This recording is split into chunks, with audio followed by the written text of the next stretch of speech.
Assalamualaikum warahmatullahi wabarakatuh.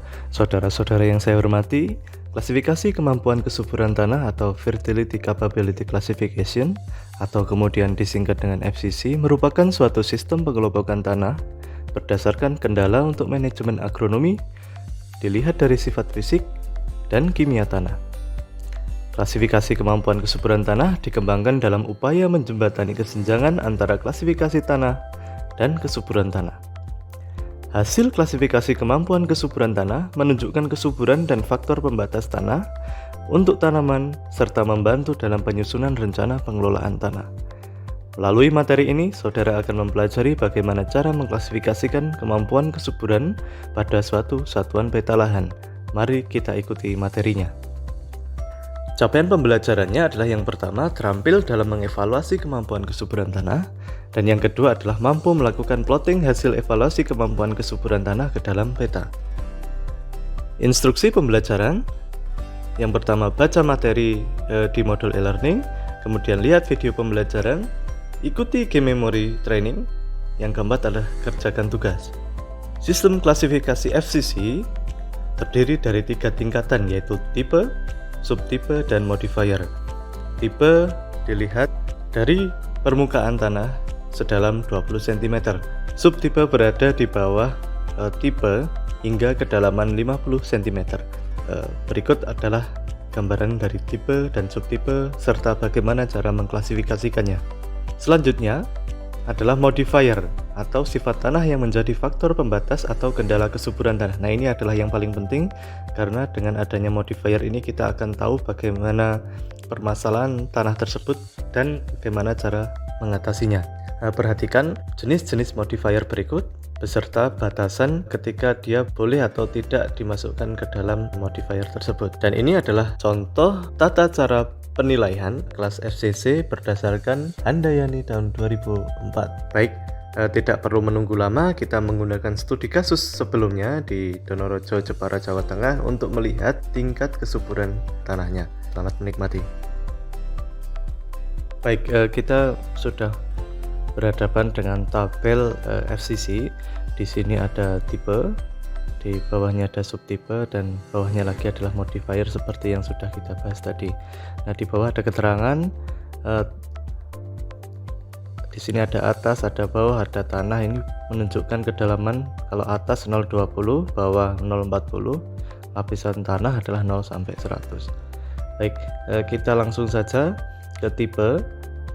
Kita bisa lihat di dalam deskripsi morfologi tanahnya bahwa nilainya adalah lempung liat berdebu. Nah, kita cocokkan apakah dia berpasir, berlempung, berliat, atau tanah organik. Nah, karena di sini lempung liat berdebu dan dia berlempung, maka kita masukkan ke dalam kelas lempung L, ya, loamy. Maka kita tulis di sini L. Kemudian kita ke subtipe. Di sini nilainya adalah lempung berliat, juga masih sama berlempung, saya tulis L. Nah, tipe subtipenya adalah L dan L. Kemudian kita lanjut ke modifier dengan simbol G atau clay, warna tanah atau karatan dengan kroma kurang dari 2. Nah, perlu diketahui setelah tadi dianalisis melalui data deskripsi morfologi, kromanya adalah 6, maka di sini tidak mempunyai pembatas G.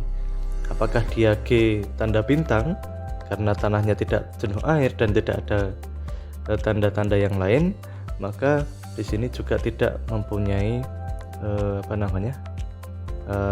pembatas G tanda bintang.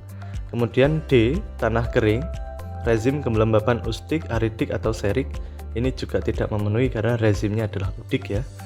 Kemudian simbol E, KTK rendah di bawah 4 mili ekivalen per 100 gram, ternyata juga tidak memenuhi karena KTK-nya berkisar antara 14,39. Ini yang di lapisan atas.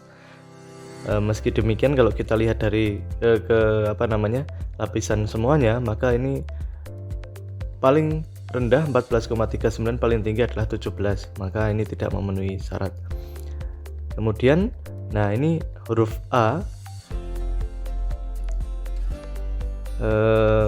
pH-nya kurang dari 5. Kalau Misalkan dia harus punya A dan di sini pH-nya horizon 1 adalah 4,89, maka di sini harus kita beri huruf A. Nah, di atas pH-nya tidak memenuhi syarat untuk dimasukkan ke H ya, karena sudah masuk ke A. Kemudian untuk huruf I, apakah ada fiksasi P oleh besi tinggi? Di sini ditandai dengan HU 7,5 atau lebih merah. Nah, di sini HU-nya adalah 10 YR sehingga tidak memenuhi. Begitu juga untuk X dan V, karena tidak ada tanda-tanda itu maka tidak memenuhi kelas modifier tersebut. Kemudian untuk K, ini dimasukkan ke modifier K jika K dapat ditukarnya adalah kurang dari 0,2 mili ekuivalen per 100 gram. Sementara minimum pada horizon 3 yaitu 0,2 masih memenuhi sehingga tidak perlu ditambah huruf K kecil ya. Untuk B dan S tidak ada kriteria tersebut, maka kita coret di sini. Kemudian untuk Na tinggi, ini sudah saya hitung di semua morfologi tadi, dihitung antara Na dapat ditukar dibagi KTK, maka semuanya tidak lebih tinggi dari 15%, hanya 1,18% dan 3,6% untuk yang paling tinggi, maka di sini tidak dikasih tanda. Untuk tanda C juga demikian, tidak ada tanda di situ. Kemudian kelas besar butir di lapangan dijumpai 0,0 sampai 5, kemudian di bagian bawah untuk petik 2 juga 0,5. Artinya di sini tidak ada tanda petik ya, tidak ada kelas besar butir. Nah, kelerengannya tadi diketahui adalah 10%, maka di sini ditulis 10%.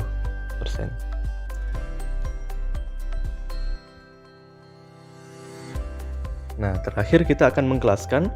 Tadi kita ketahui bahwa kelasnya adalah tipenya adalah L, subtipenya adalah L, ditulis berjajar ini saja. Kemudian cari modifier yang ada di sana.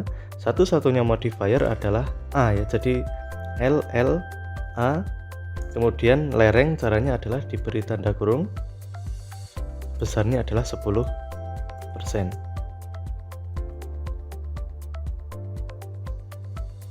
Nah, berhubung dia mempunyai tipe dan subtipe yang sama, maka cukup kita tulis LA 10% ya. Nah, ini yang betul. Jadi L tipe dan subtipenya A adalah modifiernya. Nah, kalau di sisi lain ternyata tipenya L, kemudian subtipenya C, kemudian modifiernya A, maka ditulis LCA ya. Tidak boleh dihilangkan, C-nya juga huruf besar karena itu menunjukkan subtipenya. Nah, kalau untuk tipe dan subtipe berbeda ditulis semuanya, tapi kalau keduanya sama ditulis salah satu saja. 10% merupakan lerengnya ya. Nah, bagaimana jika dia ternyata misalkan selain A dia mempunyai pembatas, misalkan kaliumnya rendah misalkan, kita bisa tulis LAK, artinya setelah huruf A baru huruf K ya. Jadi berurutan bagaimana kita memberikan nama modifier agar nanti semua orang juga mengikuti hal tersebut. Artinya kita punya urutan-urutan biar tidak membingungkan. Nanti jangan-jangan ada LAK, ada LKA, padahal sebetulnya tanahnya mempunyai tingkat kemampuan kesuburan yang sama. Baik, kemudian kalau misalkan ternyata besar butirnya misalkan yang 15-35% itu yang lebih dari 2 mm, maksud saya sekitar 15-35%, tinggal tambahkan saja L A tanda petik 1, artinya lebih dari 15-35. Kalau petik 2 berarti lebih dari 35% ya, baru diketikkan 10%. Nah, gini caranya. Baik, kita sudah tahu bahwasanya tanahnya berlempung, kemudian pembatasnya adalah pH, maka manajemen selanjutnya yang akan kita berikan tentu saja adalah pemupukan tepat, pengapuran tepat dosis ya, agar nanti pembatas A ini bisa dihilangkan. Baik, sekian tutorial untuk hari ini. Terima kasih atas perhatiannya. Wassalamualaikum warahmatullahi wabarakatuh.